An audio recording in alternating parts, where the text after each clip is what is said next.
anak-anak sekalian, Shalom dan selamat malam. Pada hari Minggu Pentakosta ini saya akan menyampaikan sebuah khotbah yang merupakan sebuah eksposisi dari Injil Yohanes pasal 16 ayat 4b sampai dengan ayatnya yang ke-15. Bagian Alkitab tersebut merupakan kalimat-kalimat penting yang disampaikan oleh Tuhan Yesus sendiri kepada murid-muridnya sebelum dia ditangkap, dihukum, disiksa, disalibkan, dan dikuburkan. Nah, sesuai dengan kalender gerejawi, maka semua gereja Kristen di seluruh dunia pada hari ini merayakan hari Pentakosta. Nah, ada yang menyebutnya pencurahan Roh Kudus, ada juga yang menyebutnya hari turunnya Roh Kudus. Nah, ada juga yang mengatakan bahwa inilah hari ulang tahunnya gereja Kristen, karena gereja Kristen lahir pada saat peristiwa Pentakosta itu, sebagaimana yang ditulis di dalam Kisah Para Rasul pasal 2. Nah, terlepas dari apapun penyebutannya, tetapi Pentakosta itu sendiri adalah salah satu peristiwa penting di dalam rentetan besar karya penyelamatan atau karya penebusan yang dikerjakan oleh Yesus Kristus, mulai dari kelahirannya, kesengsaraan dan kematiannya, kebangkitannya dari kematian, kenaikannya ke surga, Pentakosta yang hari ini kita rayakan, dan juga parusia atau kedatangannya yang kedua kali. Nah, Pentakosta itu sendiri secara etimologi memiliki arti hari yang ke-50. Jadi di dalam tradisi gereja Kristen itu, hari yang ke-50 itu dihitung mulai dari hari Paskah atau kebangkitan Kristus, 40 hari kenaikan sampai kenaikan Kristus, dan dari kenaikan Kristus sampai Pentakosta itu 10 hari, jadi tepat 50 hari. Nah, sebelum hari Pentakosta ini diambil alih oleh gereja Kristen purba, nah hari Pentakosta ini adalah merupakan salah satu hari raya besar dari 3 hari raya besar agama Yahudi, yaitu Paskah, Pentakosta, dan Pesta Tabernakel. Nah, perayaan Pentakosta itu sendiri di dalam tradisi agama Yahudi itu memiliki dua nilai utama. Nilai yang pertama itu adalah nilai historis, di mana orang Yahudi itu memperingati kembali pemberian 10 hukum kepada Musa di Gunung Sinai. Dan tanda yang kedua adalah tanda yang berhubungan dengan pertanian, di mana orang-orang Yahudi itu akan pergi ke ladang-ladang mereka, mereka akan memanen hasil panen mereka, dan mereka akan bersuka cita, bergembira, merayakan bersama, dan mereka mengatakan itu sebagai hari Pentakosta atau hari yang ke-50. Nah, apa yang sesungguhnya terjadi pada hari Pentakosta itu? Kita mungkin yang hidup pada saat ini tidak tahu secara detail atau secara terperinci. Namun yang pasti, sebagaimana yang dilaporkan di dalam kitab Kisah Para Rasul itu, bahwa para murid Yesus pada saat itu mengalami suatu kuasa roh, suatu kekuatan roh yang tercurah atas kehidupan mereka, atas diri mereka, yang belum pernah mereka alami sebelumnya. Mereka menjadi pribadi-pribadi yang memiliki keberanian yang luar biasa, ketangguhan di dalam bersaksi, dan apapun yang mereka lakukan saat itu punya dampak yang besar bagi perubahan kehidupan orang-orang pada masa itu. Nah, Ibu Bapak, Saudara yang saya kasih di dalam Tuhan kita Yesus Kristus, dari Yohanes 16 ayat 4b sampai 15 ini, nah saya akan menyampaikan satu tema khotbah tentang pekerjaan Roh Kudus terkait dengan momentum perayaan Pentakosta pada hari ini. Nah, di dalam teks kita hari ini, Tuhan Yesus menggambarkan atau melukiskan tentang Roh Kudus atau kehadiran Roh Kudus itu kepada para muridnya dan juga kepada gereja, kepada kita semua, dengan dua istilah penting yang terdapat di dalam teks ini, ya, khususnya di ayat 7 dan ayatnya yang ke-8. Dan dua istilah ini memiliki arti yang sangat strategis bagi keberlangsungan kehidupan iman dan kehidupan kesaksian kita sebagai orang percaya yang hidup pada masa kini. Nah, yang pertama itu di ayat yang ke-7, saya bacakan untuk kita. Namun benar yang kukatakan ini kepadamu adalah lebih berguna bagi kamu jika aku pergi. Sebab jikalau aku tidak pergi, penghibur itu tidak akan datang kepadamu.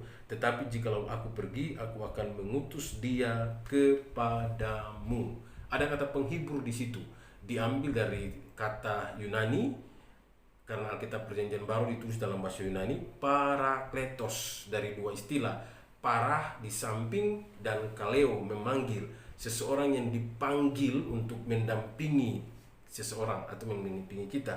Jadi Roh Kudus itu digambarkan sebagai pribadi yang berada di samping kita, sebagai paraklete, sebagai seorang penasehat, sebagai seorang pengantara, sebagai seorang pemohon, sebagai seorang penolong, sebagai seorang penghibur.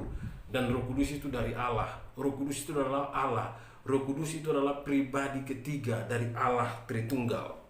Nah, istilah kedua yang Tuhan Yesus gunakan di sini untuk menggambarkan tentang Roh Kudus itu di ayat yang ke-8.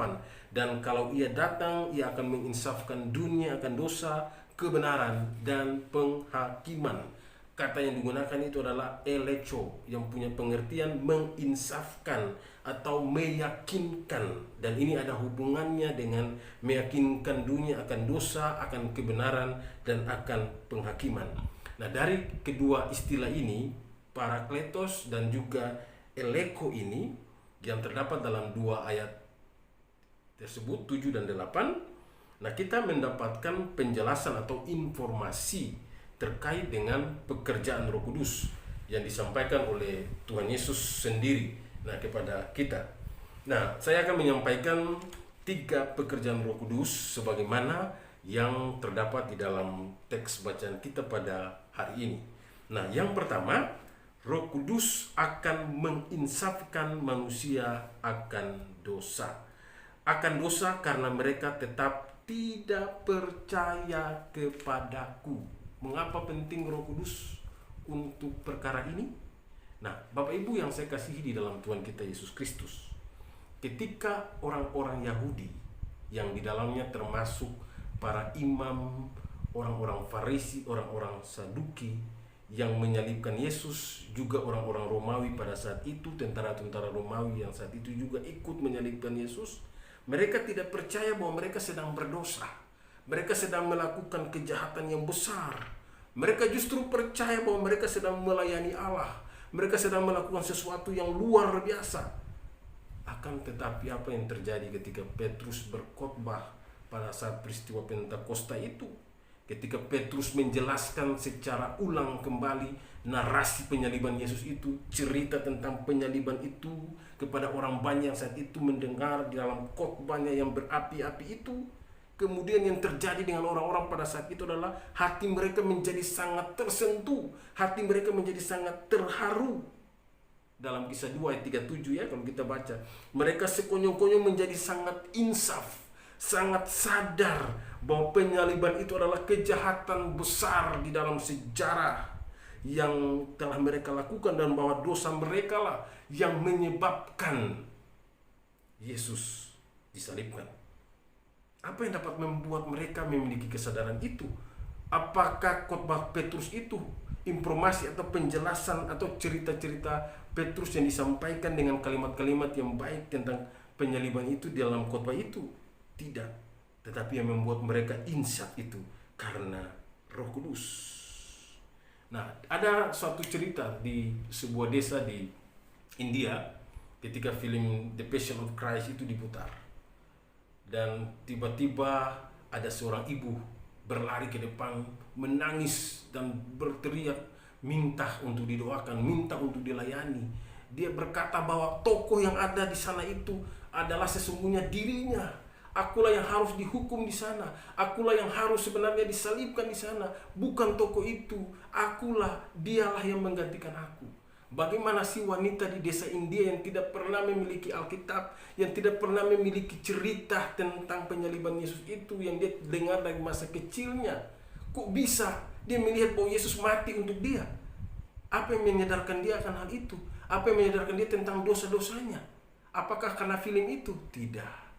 Tapi film itu hanya alat yang menyadarkan dia, yang membuat dia tentang karya penebusan Kristus di salib itu atas dosa-dosanya adalah karena pekerjaan Roh Kudus yang menyadarkan kita semua akan dosa-dosa kita.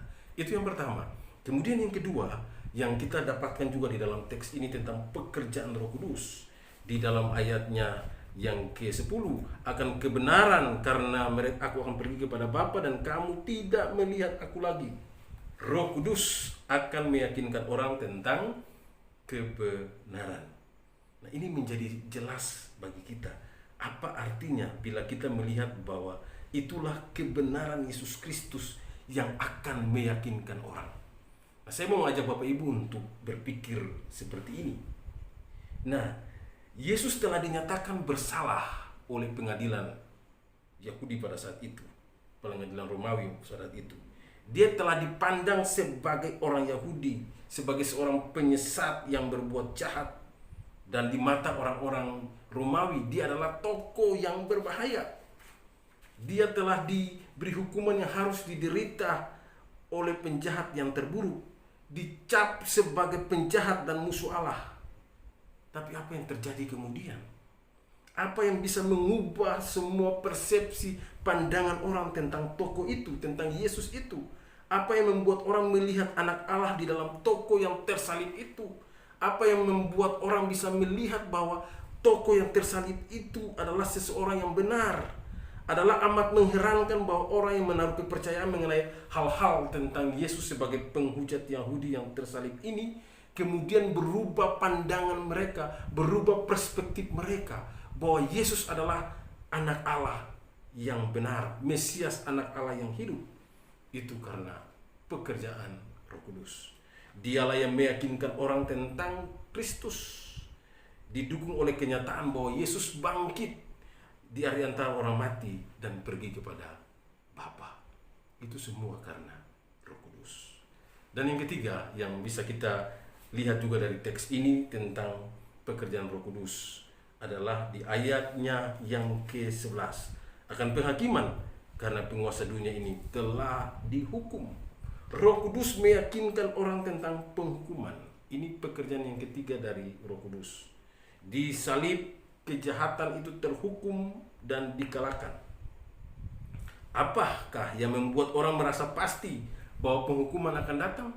Bahwa penghakiman itu nanti akan datang? Itu karena pekerjaan Roh Kudus. Dan kesadaran akan penghakiman itu, akan penghukuman itu membuat orang harus berpikir ulang tentang dosa-dosanya dan tentang kebenaran yang telah Allah nyatakan di dalam Yesus Kristus. Penghakiman itu adalah sesuatu yang tidak bisa dielakkan atau ditawar-tawar oleh manusia. Semua manusia akan menghadapi hal itu. Dan yang membuat manusia akan sadar terhadap penghakiman Allah ini, penghukuman Allah nanti, itu karena pekerjaan Roh Kudus. Dialah yang memberi kepada kita keyakinan batinia yang tak tergoyahkan bahwa kita semua akan berdiri di kursi pengadilan Allah.